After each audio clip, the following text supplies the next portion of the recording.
Bom dia, galerinha! Hoje a nossa aula é de Geografia. Iremos falar sobre as transformações e permanências nos grupos humanos, a culinária nordestina e a permanência dos costumes indígenas por meio dela.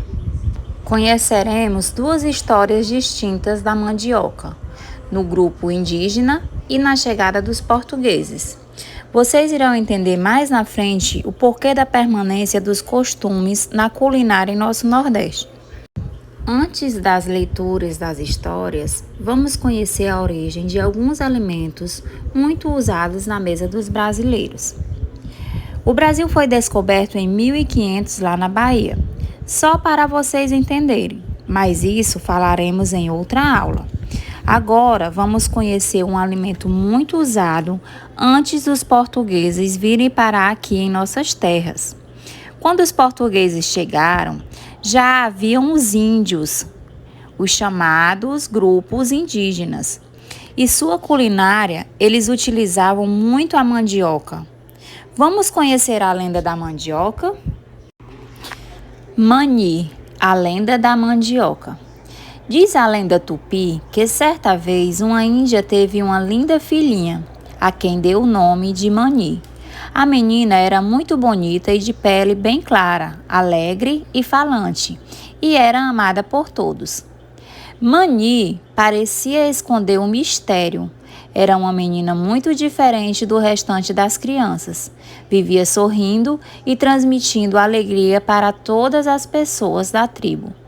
Certo dia, porém, a índiazinha não conseguiu se levantar da rede. Toda a tribo ficou alvoroçada. O pajé correu para acudir, levou ervas e bebidas, fez muitas rezas. Mesmo assim, nem as rezas do pajé, nem os segredos da Mata Virgem, nem as águas profundas e muito menos a banha de animais raros puderam evitar a morte de Mani. A menina morreu com um longo sorriso no rosto. Os pais resolveram enterrá-la na própria oca onde moravam, pois isso era costume dos índios tupi. Regaram a cova com água, mas também com muitas lágrimas, devido à saudade da menina. Passados alguns dias, no local em que ela foi enterrada, nasceu uma bonita planta. As folhas eram viçosas e a raiz era escura por fora e branquinha por dentro, lembrando a cor da pele de Mani. A mãe chamou o arbusto de Maniva, em homenagem à filha. Os índios passaram a utilizar a tal planta para fabricar farinha e cauim, uma bebida de gosto forte. A planta ficou conhecida também como mandioca, mistura de mani e oca, casa de índio. Por ser tão útil, tornou-se símbolo de alegria e abundância para os índios, das folhas às raízes.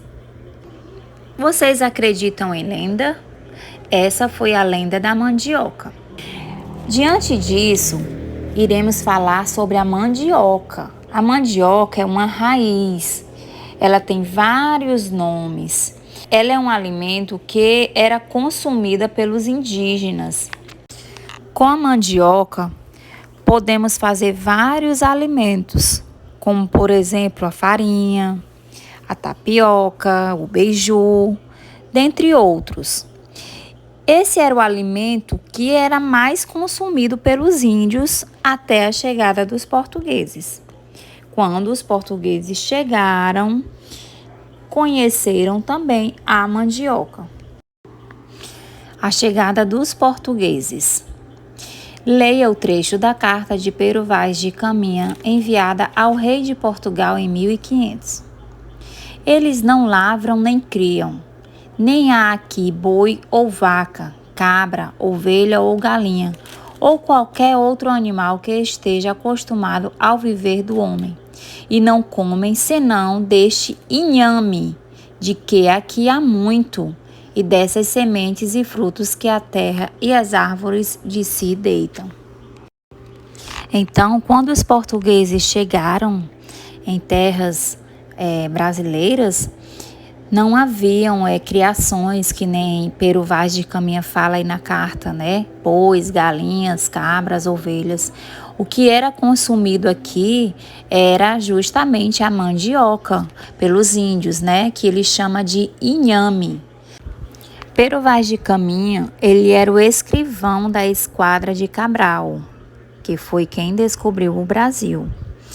A Carta de Caminha é dos maiores documentos da nossa história e ela trata das suas impressões portuguesas sobre a nossa terra e a cultura dos povos que aqui viviam.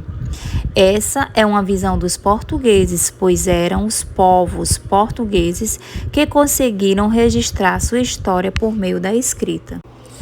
Então, diante dessas duas histórias aqui contadas, diante de toda a leitura, podemos entender como os povos de etnias diferentes se unem por meio da manutenção de costumes comuns, como pratos da culinária regional, por exemplo.